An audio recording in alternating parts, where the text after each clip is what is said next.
नमस्कार साथियों, स्वागत है फिर से एक नई वीडियो में। अब हम देखेंगे डिजिटल एजुकेशन का सेकंड वीडियो है। इससे पहले हम लोगों ने एक अलग क्वेश्चन देख चुके थे, ठीक है। इसमें देखेंगे अलग क्वेश्चन। उससे पहले एक क्वेश्चन करवा दिया है, डिस्क्रिप्शन में लिंक है, आप लोग जाइए देखिए। साथ ही साथ digital education, disaster management, MDC subject वगैरह हर एक चीज़ का करवाया जा रहा है। तो आप चैनल में विजिट कीजिएगा और अपने सब्जेक्ट अनुसार जो है अपना वीडियो देखिएगा, मॉडल क्वेश्चन पेपर देखिएगा, इंपॉर्टेंट क्वेश्चन देखिएगा। अगर आपके सब्जेक्ट का नहीं बना है वीडियो तो आप लोग कमेंट कीजिएगा कौन सा सब्जेक्ट है आपका। आपके सब्जेक्ट का जो है important video, important question video, model question paper, हर एक चीज़ का वीडियो मिलेगा पीडीएफ के साथ, ठीक है। चलिए हम लोग शुरू करते हैं। आज का क्वेश्चन है जो हम लोग का डिजिटल एजुकेशन का, ठीक है, सेक का, जो सेमेस्टर 1 और 3 दोनों के लिए है। बोल रहा है कि भारत में डिजिटल शिक्षा के महत्व और हानि पर चर्चा करें। तो भारत में जो है डिजिटल शिक्षा आने से क्या क्या फ़ायदे हुए, क्या क्या महत्व है और इससे क्या क्या नुकसान हुए, हर एक चीज़ को देखना है। तो चलिए उत्तर हम लोग देखते हैं। बोल रहा है कि भारत में डिजिटल शिक्षा प्रौद्योगिकी और डिजिटल शिक्षा उपकरणों के माध्यम से सीखने और ज्ञान प्राप्त करने का एक मार्ग है। मतलब भारत में भी जो है इसको बढ़ावा दिया है। कब से ज़्यादा दिया है तो देखिए, कोविड-19 जो महामारी फैला था भारत में, उससे स्कूली शिक्षा प्रणाली को जो है कुछ समय के लिए बाधित कर दिया गया था, मतलब बंद कर दिया गया था।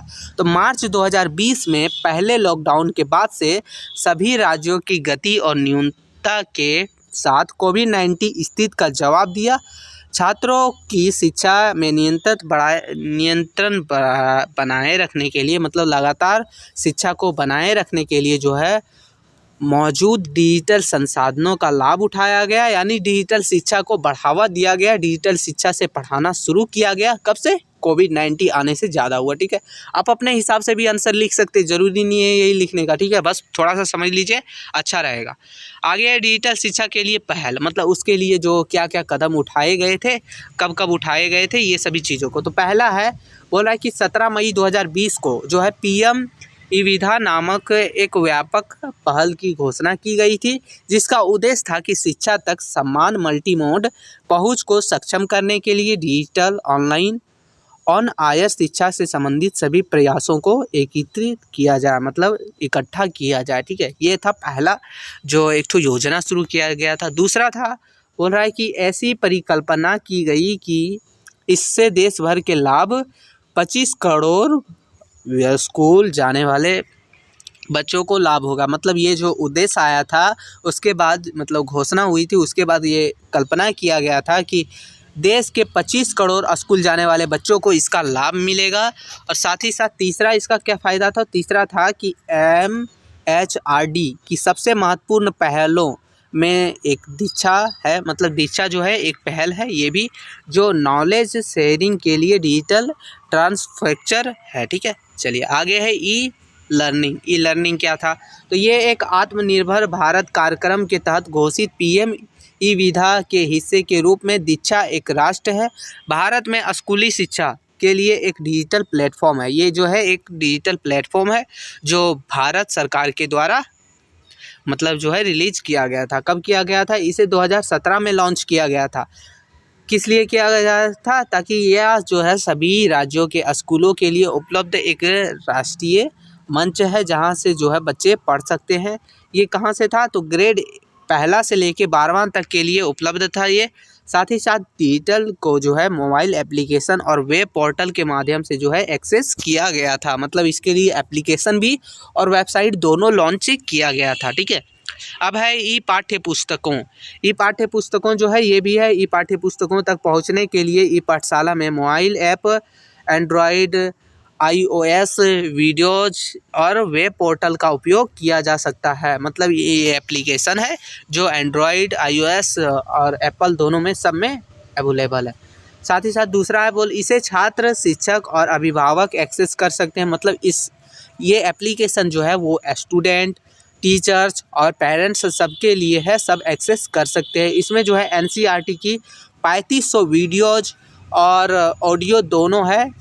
साथ ही साथ इसमें जो है अनेक भाषाओं में है, अंग्रेजी, संस्कृत, उर्दू, हिंदी में उपलब्ध है, ठीक है, जिससे आप अपने लैंग्वेज के हिसाब से पढ़ सकते हैं। अब है आगे दिव्यांगों के लिए क्या किया गया था भारत में?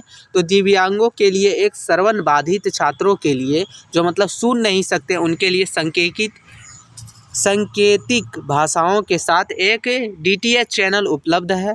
साथ ही साथ दूसरा जो है सुनने और देखने में सक्षम लोगों के लिए जो है digitally accessible information system EG में अध्ययन सामग्री विकसित की गई है जिससे वो कर सकते हैं। साथ ही साथ आगे है कि भारत में डिजिटल शिक्षा के क्या क्या लाभ है। तो भारत में डिजिटल शिक्षा के बहुत सारे लाभ हैं, चलिए देखते हैं। बोल रहा है कि 2019 और 20 के दौरान जब भारत और पूरी देश में कोविड-19 महामारी से लड़ रही थी, तब भारत में डिजिटल शिक्षा में छात्रों के लिए सीखने का एकमात्र स्रोत थी। मतलब तब जो था सिर्फ डिजिटल शिक्षा ही था जो मतलब एक स्रोत था पढ़ने के लिए, ठीक है। आगे है कि भारत में डिजिटल शिक्षा के कुछ अन्य लाभों पर नीचे चर्चा की गई है। क्या क्या है? पहला है कि इस पहल से छात्रों को न केवल किताबी जानकारी बल्कि व्यावसायिक तथा तकनीकी ज्ञान भी प्राप्त हुआ। दूसरा क्या हुआ कि सीखने या पढ़ने के स्थान की कोई सीमा नहीं है। आप कहीं भी पढ़ सकते हैं, घर में, बाहर, कहीं भी बैठे हों वहाँ, इसमें कोई सीमा नहीं है ना कि यहीं बैठ के पढ़ना। साथ ही साथ इसमें डिजिटल लर्निंग के साथ छात्र की समय भी कहीं भी ऑनलाइन कक्षाएँ सीखने में मतलब सक्षम हो सकेंगे।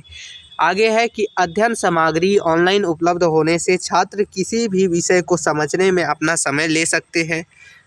चौथा है, बोल रहा है कि डिजिटल शिक्षा के माध्यम से छात्रों और शिक्षकों के बीच सीखने और अधिक आकर्षण और एट्रैक्टिव बनाया जा सकता है। मतलब साथ ही साथ देखते हैं ऑडियो वीडियो के साथ साथ चित्रण वगैरह किया जाता है जिससे जो है बहुत ही ज़्यादा एट्रैक्टिव लुक हो और जिससे पढ़ने में मज़ा आ जाए, ऐसा हो रहा है, ठीक है। आगे है कि भारत में डिजिटल शिक्षा की चुनौतियाँ। तो क्या क्या इसका जो है चुनौतियाँ देखा गया है। तो देखिए, भारतीय शिक्षा प्रणाली की प्रमुख चुनौतियों में से एक है स्कूल में बुनियादी सुविधाओं की कमी। मतलब सुविधा कम है। भारत में कई स्कूलों में जो है स्वच्छ पेयजल, अस्वच्छता, शौचालय और खेल में मैदान सहित बुनियादी सुविधाओं का अभाव है। इसका छात्रों की उपस्थिति और प्रदर्शन पर हानिकारक प्रभाव पड़ता है, ठीक है।